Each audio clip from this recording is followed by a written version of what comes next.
of Writing Studies here at A&M Corpus. I'm also the First Year Writing Program Coordinator and the Hispanic Heritage Month Coordinator. And we're so excited to finally have an in-person cooking class with Vianney Rodriguez. The past couple of years, due to COVID, we did a Zoom webinar, so it was a virtual cooking class. Yes. So we're really excited to have her here.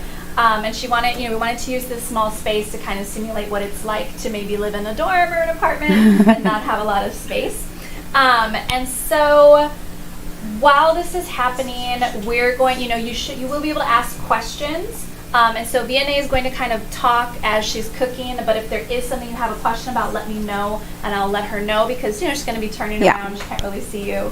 And so let's know a little bit about Vianney. So she is the founder, recipe developer, and foodie behind Sweet Life, which is a recipe blog, which is a celebration of her life in South Texas and an exploration of South Texas food and culture. She enjoys sharing her passion for good food, experiences, and memories celebrated with family on Sweet Life.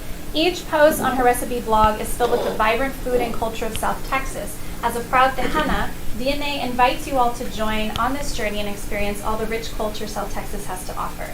Vianney was one of Southern Living Magazine's 2020 Cooks of the Year and is a regular contributor to Southern Living and Parade Magazine.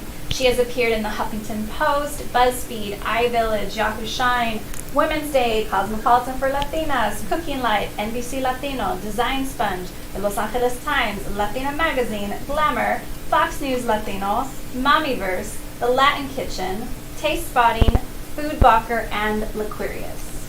It's not enough, right? But there's more. Her recipes have been featured by H-E-B, Imperial Sugar, and various other brand names, and her cookie recipes have been featured on World Market's 12 Days of Cookies.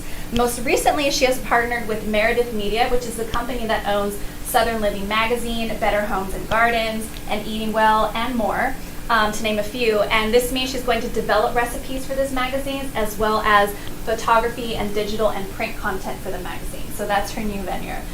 She has authored 2 books, Latin Twists, which is a collection of nearly 100 delicious Latin-inspired cocktails, and The Tex-Mex Slow Cooker, a book filled with 100 Tex-Mex recipes. We're actually going to be raffling off a couple of copies of that book, so stick around.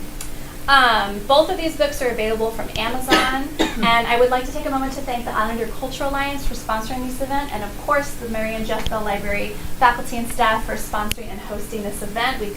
This wouldn't be possible without them, so let's give them a hand. Okay, so I'm going to stop talking, and I'm going to turn it over to Vianney and let her do her thing, but please, if you have questions, let me know, and I'll ask her. Yes, thank you. Oh my gosh, thank you for the introduction. I'm super excited to be here. I've done this class, I think, 2 years? 3 years? On Zoom. On Zoom. So this is a different experience. I'm glad we're together in a room. We're going to eat tonight. We're going to drink tonight. We're going to hopefully teach you 2 of my favorite recipes. And these recipes today, one is going to be a nod to my Tex-Mex roots, my Tejana roots. Another one will be a nod to my Mexican roots. So my parents are from Matamoros, Tamaulipas. They moved over to the Valley, Brownsville, Texas. So I'm a South Texas girl. Then they eventually moved to Aransas Pass, Texas, where I'm born and raised. So I am first generation Mexican American, and I am first generation Texan. So I take that very, very seriously, and I identify myself as a Tejana. So everything I share, the way I live, the way I raise my children, all my food is a nod and a little hug to my Tejana roots. So today I want to share with you 2 recipes. If you have any questions while I'm cooking, feel free to ask. I'm here to share, but I'm also here to help you cook. Any tips, any tricks, I'm an open book. So today I want to share 2 recipes. We're going to do the Tejana recipe, which is a nod to my Tejana roots, and it's going to feature the glorious beans. In South Texas, the beans are the queen. They're queen. But today I'm going to give you a dish that you can make in the slow cooker, or you can make in the skillet like we're going to have it here. We're not going to make these homemade. We're going to use a canned version, which I'm fine with. In a pinch, we live in a dorm, we want to get dinner on the table fairly quickly. We're gonna showcase these beans, and I think we're also entering into that season where we're doing appetizers. People are coming over, it's the holidays, so I want to share with that recipe with you. Then I'm going to kick it to Mexico and I'm going to show you how to make rajas de poblano con elote. So that's poblano roasted with corn and onion and crema, and oh, it's just so good. So I'm gonna walk you through those. Then we're gonna sample, and I have like a little paloma situation here for you. So so I'm gonna first let me walk you through. We're gonna use the queen of my heart, pinto beans. Born and raised, I love pinto beans, so they're in a lot of my recipes. We're also gonna come in with red and kidney beans. These are all canned beans.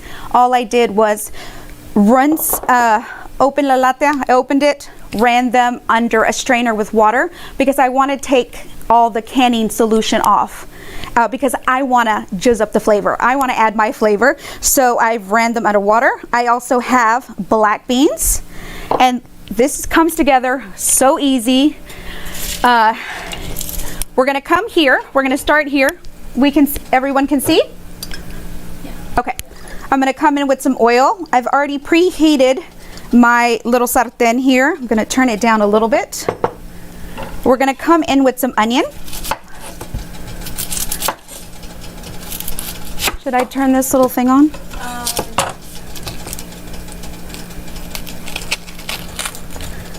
I don't want it to get too smoky in here. Will it affect with the... Are you still able to hear? Does that affect the mic? Okay, so I'm going to come in with some onion, and all I'm going to do is I'm going to run my knife through it. I've sliced it down. We're going to get little dices.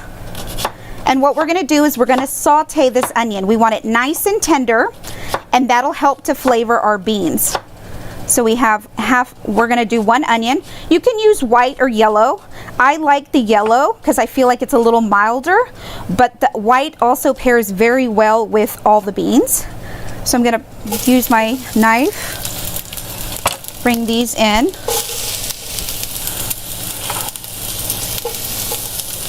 Okay. So super simple so far. I have a little bit of oil.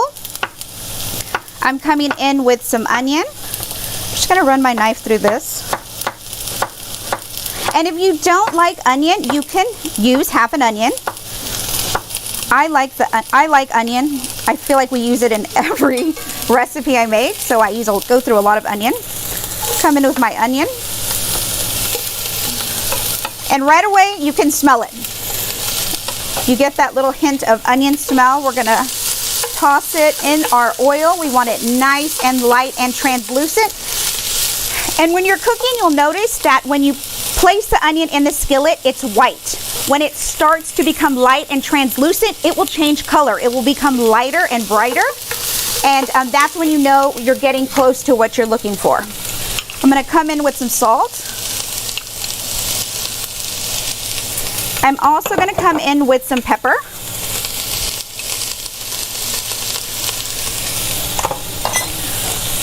I'm going to give this a quick stir.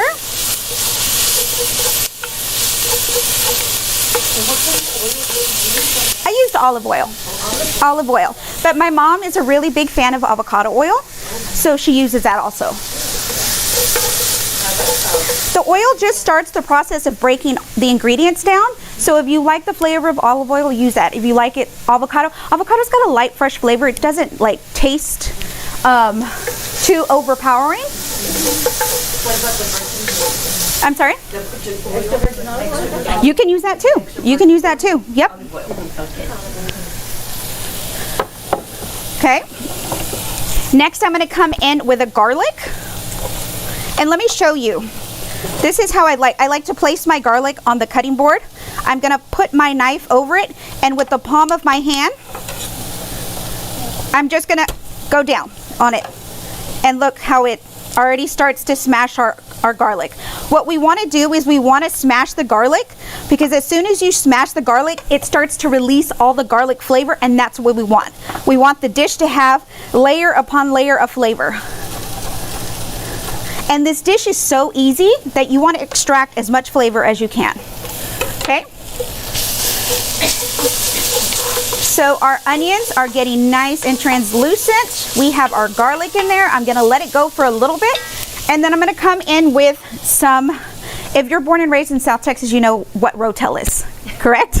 Rotel is stewed tomatoes, and they've got chile, they've got spices and everything. And I love it because I don't have to make a sauce for this. And ya está todo el flavor in here. And this is any shortcuts I can take to get my recipes from the stove to my mouth in the least amount of time I'm gonna take. So we're gonna come in with some rotel.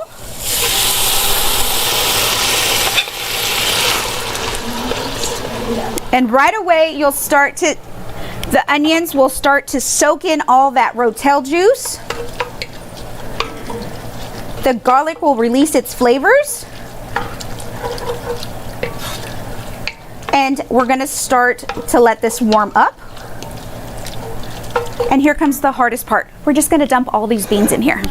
We're gonna dump all these beans in here. So what we're making is a bean dip. Super simple. I threw in my queens, my pintos. I'm gonna come in with my red. Whoa, we had a bean fly over there. There are no dogs. I'm used to my dog. Yeah. There's no dogs to get it. I'm gonna come in with my kidneys, which I love. I feel like they're super unappreciated.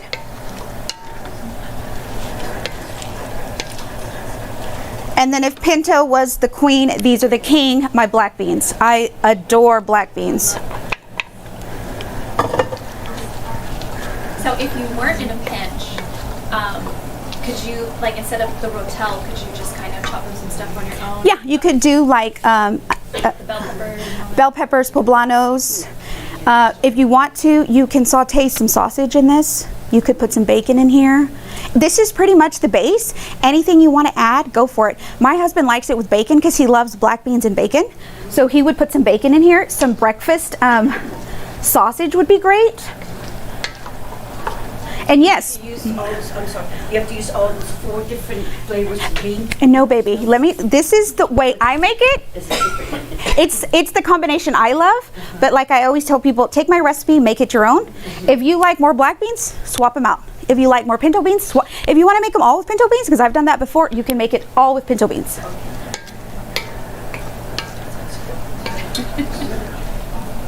Okay? Already smells good. And that's it. That's the first one. So we sauteed some onion, a little bit of garlic, some rotel, and we came in with our beans. If you wanted to, you could saute onions, you could saute poblanos. Bell pepper would work great in this. Red bell pepper would work great. A little bit of carrot. And this is very football Sunday, Christmas, New Year's Eve, you know, with cocktails. This is very hearty and it works really well and people love it. So the last thing I'm gonna add to this, I'm gonna turn it down. I'm gonna add some cumin. And I find people either love cumin or they hate it. Just like cilantro, they either love it or they hate it. The thing that gets me is I think the trail of the cumin gets lost in translation. So cumin was a gift to our descendants from the Spanish conquistadores. So they brought cumin from Spain and it made their way into the Mexican pantry. Then it made its way into the Tejana pantry, which I love. But there's 2 types of cumin. There's cumin grown, now it's grown in Mexico, and there's cumin that's also grown in India. So if you were to go to the store and you were to see cumin and you weren't, you know, you didn't check the back and you taste cumin grown in India, it's a totally different flavor profile. And I'm thinking that's where people are like, well, I don't like it, you know? So I prefer to get the cumin grown in Mexico, but I like to take it one step further. I like to buy the cumin seeds that are grown in Mexico. I take these, I put them in a little sartén, I heat it up, saute it. It'll release their natural oil, and then I'll put them in a coffee grinder that I have just for my spices, and it'll give me this. So I can do it in small batches because spices do expire. So if you have spices, I like to buy them in small quantities. That's why when you go to H-E-B, they're in little botellitas. They don't, like in Sam's when you go in, it's the big one. Yeah, those are for restaurants. They're gonna go through the seasonings. Us as a home cook, if I don't use this in the next 3 months, se va a cambiar. The flavor changes. So your spices in the heat, and then you know how hot it is here in Texas in the summer. So I try not to keep any of my spices next to the stove, next to the oven. I keep them in a cool, dark place because their flavor will change with the heat. Okay? So I'm going to come in with just a tad bit of cumin. If you don't like cumin, you don't have to add it, but I highly recommend it if you can find the Mexican version to try it. I love it. Okay? Is the Mexican version easy to find? Yes.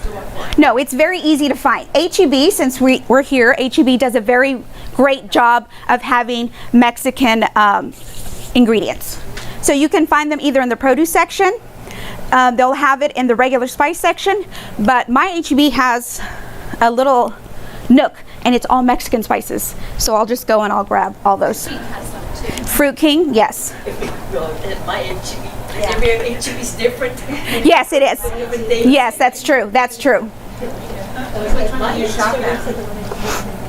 That's very true. Which one do you shop at? I shop at all of them. I shop at Kingsville. Kingsville has the Nook. Robstown has a Nook. Corpus Christi. You know which one is my favorite here in Corpus? The Tarleton. Yes, I love that one. And then if you can't find it there, across the street, you know what? If you've never been across the street from HEB on Port, I'm telling you my secrets here. There's a little restaurant that has a little grocery store inside it. They have wall and wall of Mexican spices. So I love that store. No, I think it's La Hacienda. Hacienda. It's got the weird parking and it's like right catty corner. Picture visually across from. Yeah, but like you go in there and it has the restaurant in the front, the cashiers, then they have like all the stuff, then they have a carniceria, cheese, tienen chicharrones. Oh, I love it. So see, y'all are getting secrets. You're getting my secrets. You're gonna see me in there buying all my spices. Okay, so I'm gonna move this back here to keep it nice and warm so we can eat it later. And for this, I would serve it with the bean dip. I brought chips for you today. We'll get them. Don't worry about it. We'll get the food. I like to top it with cheddar cheese, a little bit of sour cream, and some salsa de aguacate, and some radishes. So that's what we're gonna have later. Any questions? What temperature were you cooking it on? I started at a medium high, and you noticed earlier it got like smoky. I let it get too hot. Medium high heat, olive oil, and then your onions, garlic, and then once I warm it, over here I have it like on a low simmer.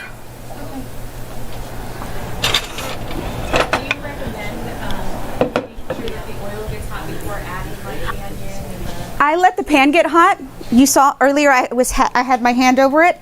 I like to get the pan hot because as soon as you add the oil, it'll get hot. But earlier when it got smoky, the pan had gotten too hot. So my onions will start to brown quicker. I want them to slowly release all their oil. Okay. Next recipe. So for this one, we are going to char some poblanos. And I did this in advance because we would be smoked out of this room. Oh yeah, if you cook with the Yes. So there's no window, so I better do this at home. So what I did is, there's two ways to char the poblanos. This is my charred poblano. It's gorgeous. You can take the poblano, if you have a gas stove, you can char it directly over the flame. This is not, but we're fine. We can baking sheet, line up all your poblanos on a baking sheet, move your rack to the highest, and we're gonna bring the oven to 450. And it's gonna have the heat right over your poblanos, and they'll start to blacken. Then I'll come in, I'll let them hang there for about 5-10 minutes. I'll come in with my tongs and I'll turn them.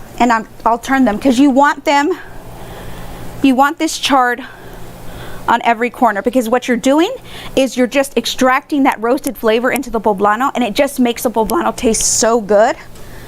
And it's like it elevates its flavor profile. Okay, I'm gonna use this to show you quickly how I clean this. I got the smokiness from the Is there a difference between, getting the flavor on the stove versus the oven in terms of like the smell that makes you cough? Well, yes, if you have it over the stove, you'll have it, but you have to be careful too, because if you're at 450, if you open it, and this morning I did like 10, so as soon as I opened it, it's gonna hit you, so you have to be careful. Yeah, that's intense. Yeah. I'm glad you do it here. So this is our charred poblano. I'm gonna use, well, like my abuelita says, the best tools in the kitchen, las manos. I'm gonna come in and I'm gonna take out the stem. You see how it easily releases?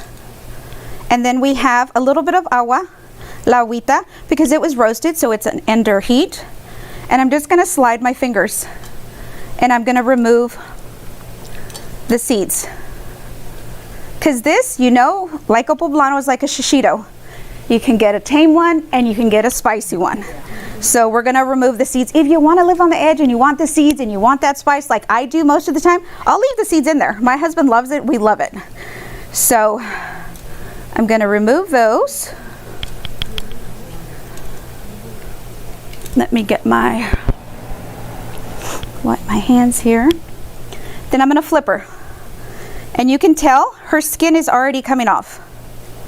I'm just gonna lightly with my hand take her skin off. And the skin we're removing is not flavor. We've already, she's already flavored enough in the roasting process. The seeds have released their flavor into the chile, so she is packed and ready to go. She is full of flavor, this one.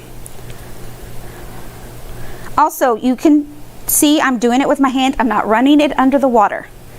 Some people will run it under the water to remove the seeds, and they think, le estás quitando todo el flavor. You're taking all the flavor out of here. And we work so hard to make her pretty, so we want all those flavors. So there you have it. You see, it's good to go. If I were to be making chiles rellenos, I would have left her intact. I would have come in with a sharp knife. I would have slit it, and I would have removed everything.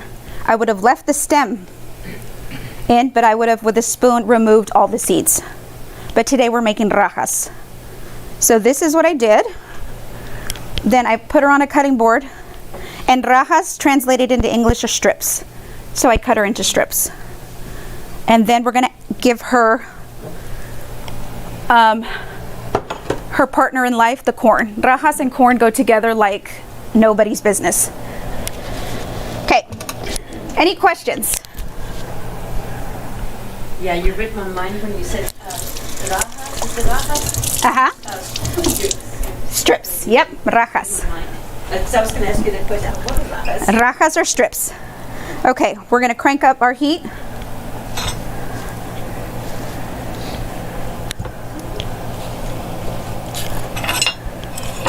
And guess what? The first recipe we came in with onion, olive oil, garlic. Same situation here. We're gonna start with some oil. We're gonna start with some onion. But for the onion, I'm gonna slice it in half. Le voy a quitar the papelito. This time I'm not gonna dice it. I'm gonna slice it because I wanna mimic my poblanos. So I'm just gonna come in and I'm gonna get slices. And don't worry if your slices are not perfect. Don't worry if your slices are too thick or too thin. No one is gonna see that when they're eating this dish. They are just gonna taste the flavor and they're gonna think you're an amazing cook. Oil.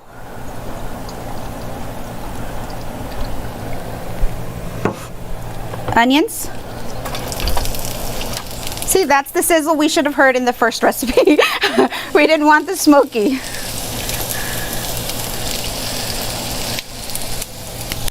Salt.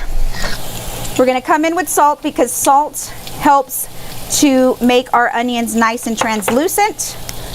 It also adds flavor. Like you'll hear me say a lot, we want to flavor every layer of our recipe. Because if you notice, we're working with minimal ingredients and we're not adding a lot, so we want to season at each step. And as soon as you get used to seasoning at each step, it'll become natural to you. Okay, so we have our onions. I'm actually going to crank it up a little bit. So my mom made these a lot growing up, and she would make a big old bandeja of rajas, and she would put the onions in it, and she would put it at the middle of the table, and she would bring a big old stack of warm corn tortillas y hacerte un taco. You know, everybody would sit around, everybody would make their taco. She would serve it with horchata, and I was in heaven. So we actually make this quite a bit. My husband loves it.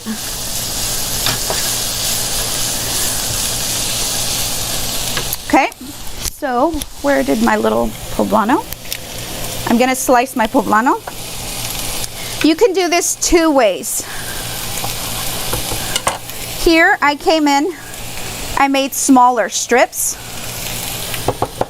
or you can make longer strips. If you want to do longer strips, you're just going to run your knife, and it doesn't take any effort, any force. If you have a sharp knife, she's already roasted, she's already ready to go, so it'll slice through pretty quickly. And if you notice, a lot of my ingredients are she's, because I feel like she carries all the flavor. I'm going to come in, I'm just going to slice it.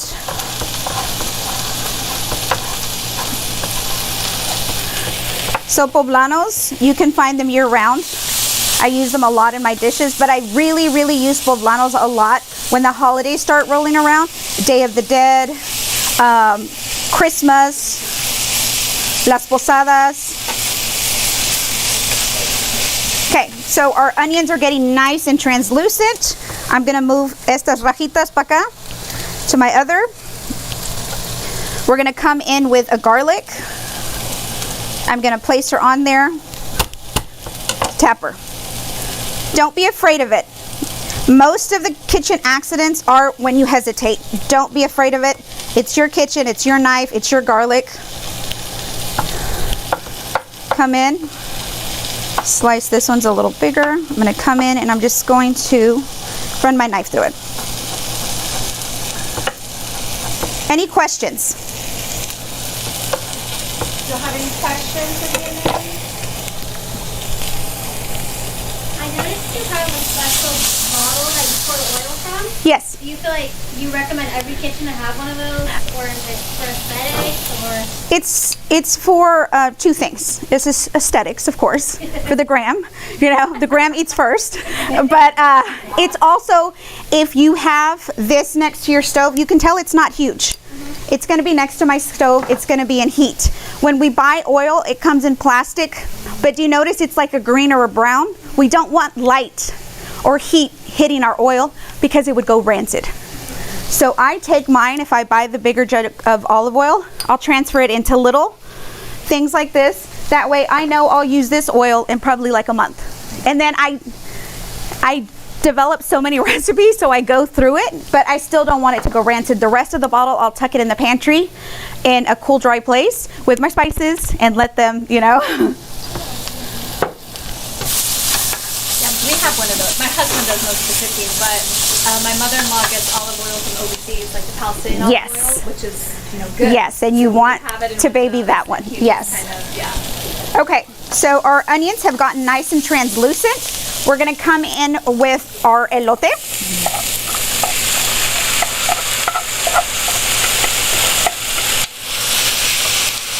Today I'm using elote from a can, and I did the same thing. I drained it and I ran water of it. I don't want any of that solution. If it was corn season here in Texas, I would definitely shuck corn, because corn season in Texas, the corn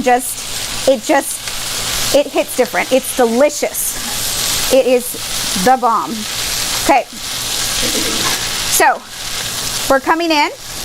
Our corn is cooked. We're just giving her a little warm through.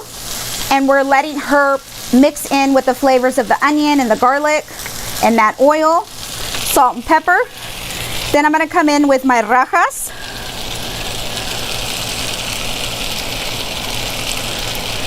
And then look how gorgeous this is. This dish has different color beans. We have our tomatoes. I always say we eat with our eyes first. So right away you have the colors of the beans, you have the colors of the onions and tomatoes. For this dish we have the colors of the onion, we have the pop of the yellow, and then we have the green. So look how delicious that looks. It smells delicious. And it smells. I don't even know if it's finished, but it smells delicious. Okay, so rajas, we have our rajas de poblano, we have our corn, we have our onion, and to make this rajas, le tenemos que poner crema. So crema is the luxury part of this dish. So this is Mexican crema. So crema mexicana is kind of like sour cream, kind of not. It's more sour than sour cream, but it's also thinner. So it'll have a consistency of a liquid. You'll see when I, see? And it doesn't have any flavor. It has that little sour flavor, but it doesn't have any flavor, which this is great because it will absorb any flavor you add it to. If I were to add it to these beans, it will absorb the flavor of the beans. I'm adding it to the rajas. It's gonna pick up all the rajas, all the elote, all the onion. And this you can find it anywhere. But that's what makes the rajas, the dish, the crema.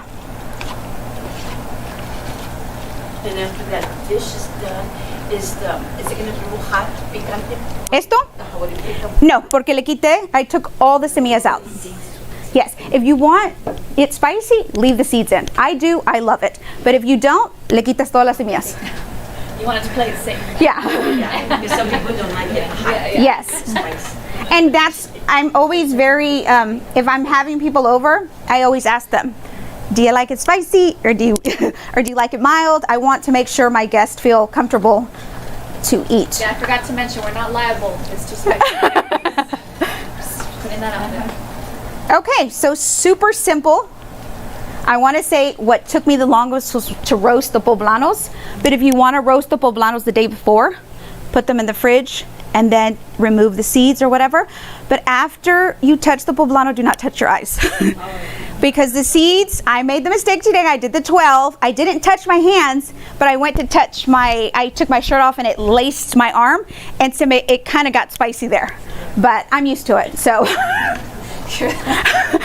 I'm used to it. It's just the balance.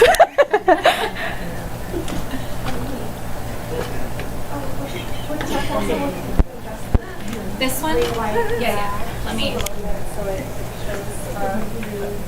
Like that?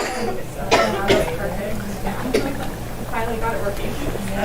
I didn't even. It's fine. We'll figure it out. Okay, I'm gonna check on my beans. So how long do you typically, is this the beans, is this something you have to have like a set time, or you can just kind of let it simmer? No, you can let it simmer. Like right now, it came together. I just placed it, I just parked her over here because I want her to stay warm while I'm talking about the other recipe. But you can transfer this to a slow cooker, put it on low, and it'll stay warm the entire time. Or you can make this on the slow cooker. In my recipe book, in my cookbook, this is one of my most requested recipes. Which some of you might be able to win. Yes. Okay, so to finish off my bean dip, I'm going to come in with some cilantro. And that's just going to add a little bit of freshness because we have, if you notice, we have the beans, the tomatoes, and they're all warm flavors. We have onion, we have garlic, it's all warm. I'm going to come in with some brightness, which is fresh cilantro, and it'll just kick up that dish. So I'm going to remove. These are the stems of the cilantro. They're very hard. You don't want to put these over salsa or anything, but don't throw these away. Add these to, if you're making chicken broth, if you're making caldo, add these to your caldos, and it just gives it a little depth of flavor. That's interesting because some people, you don't realize that you can use every part. Yes, we don't. My mother raised me not to waste anything, and why are we gonna waste la comida que lo dio, que los dio Diosito? So I'm gonna run my knife through it. I'm going to turn this down because she's bubbling. Have any questions? How to hold a knife? Okay. Here's the thing. People are always like, you need a chef knife, you need this knife. No, you need the knife that you feel comfortable with cooking every day. If it's one that's like a Santuco knife, that's squared, if it's a smaller chef knife than this, if it's a paring knife, that's fine. You use a knife that you're comfortable with because you're going to use it every single day. I have like 8 different knives, and I use 8 different knives every day. My hand is smaller, so when I would hold it, it's kind of like a tennis racket. If you've ever played tennis, you're gonna put your palm here and you're gonna go like this. Okay? When you're cutting anything, you always see people cutting like this. You wanna kind of turn your hand in because we don't wanna cut our finger off. And we're just gonna slice. And this is what the fingers are doing, is just giving it pressure so that whatever you're cutting doesn't move. And you're just gonna hold it. You can also do this. My kids, when I taught them when they were little, I would hold the knife like this, shake its hand. There you go. Okay. That's how I taught my kids. So that's how I would teach my kids. And it's the same thing in tennis. When my tennis instructor would be like, grab your racket, you would grab it, like to shake its hand. So I told my daughters, grab it like you're shaking its hand, and then you're just gonna rock it. You're gonna rock it back and forth. You don't wanna be like going like this. You don't wanna be going like this. You just want to rock it. And the more you use it, that same knife over and over and over again, it just becomes a natural movement. I hope that helped. That's a good question. That's a concern, I think. Yeah. For people. I'm clumsy, so that's a good tip. And people are always like, you need this knife, you need this. No, you need the knife that you feel comfortable with. You need the cutting board that you feel comfortable with, because everybody's hands are different. Everybody's reach is different. So I'm going to come in with our cilantro. And I'm just going to give it a quick stir. And we are good to go on the bean dip. So I think this is different from the Tex-Mex bean dip. That's like the Yes. refried. Yes. So this is like the whole bean. So This is more texture. Yes. And it's a little more flavor, because in the Tex-Mex refried bean, it's just all pintos. It is, yeah. But I love all the beans, so I thought, what if I add this? And what if I add this? And what if I add this? And people love it. So, okay. I'm going to bring this in so we can try everything. I've got little plates there for you. I've got a little bit of paloma. And what did you put in the paloma? The paloma is fresca. You can use fresca or squirt, and it's grapefruit juice. It's a non-alcoholic. I know. I asked if we could bring tequila. I mean, you could. We had to keep it on the down low. So if you wanted to make it into a cocktail, you could add some tequila. Yeah, in her, so she has the Latin twist, right? Yes. This is the cookbook that has all cocktails, but in the slow cooker, there are some cocktail recipes in Yes. that one as well, right? In Yes. the slow cooker, the one we're going to practice on. The Tex-Mex slow cooker. Yes. This is another name.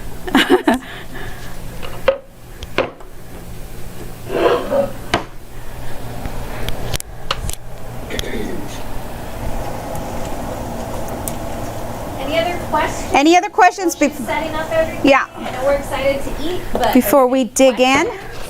I'm going to put this on this side, and you can top it however your little heart desires. We have chips. And then I'm going to put the rajitas on this side.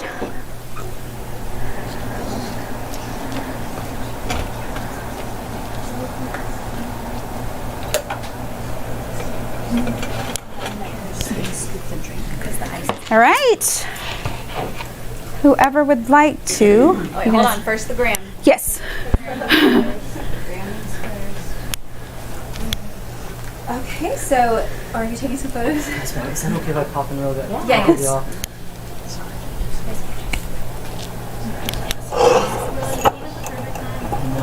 we just happened over there.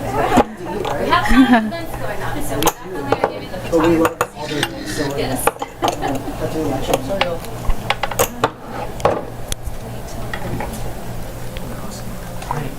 I think that was it. Yeah. Okay, so if y'all want to come up, Come up, guys. we'd prefer nobody elbows each other. And if you have any questions, I'll be right here. How do we turn this? Yeah, just grab a plate. She has the serving. First, I'm gonna be first. Yes, get in there. No, you're good. Okay, yeah.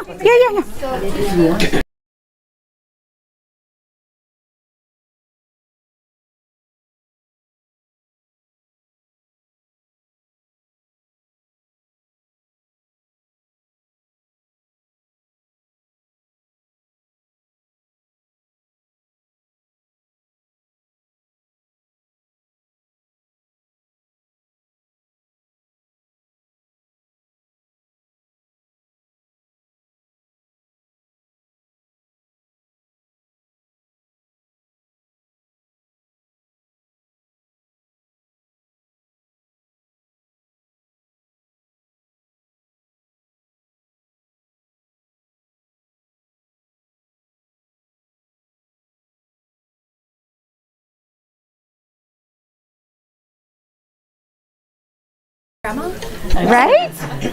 Fresca. Yes. Y ese es chile, ¿verdad? Yes, chile es como aguacate. Sour cream. No, you're good. Yes, ma'am. Oil itself, you said that, keep it in a dark container and stuff like that. Kept in a dark container, how long will it take? Will it last? Well, if you're gonna put it in the little small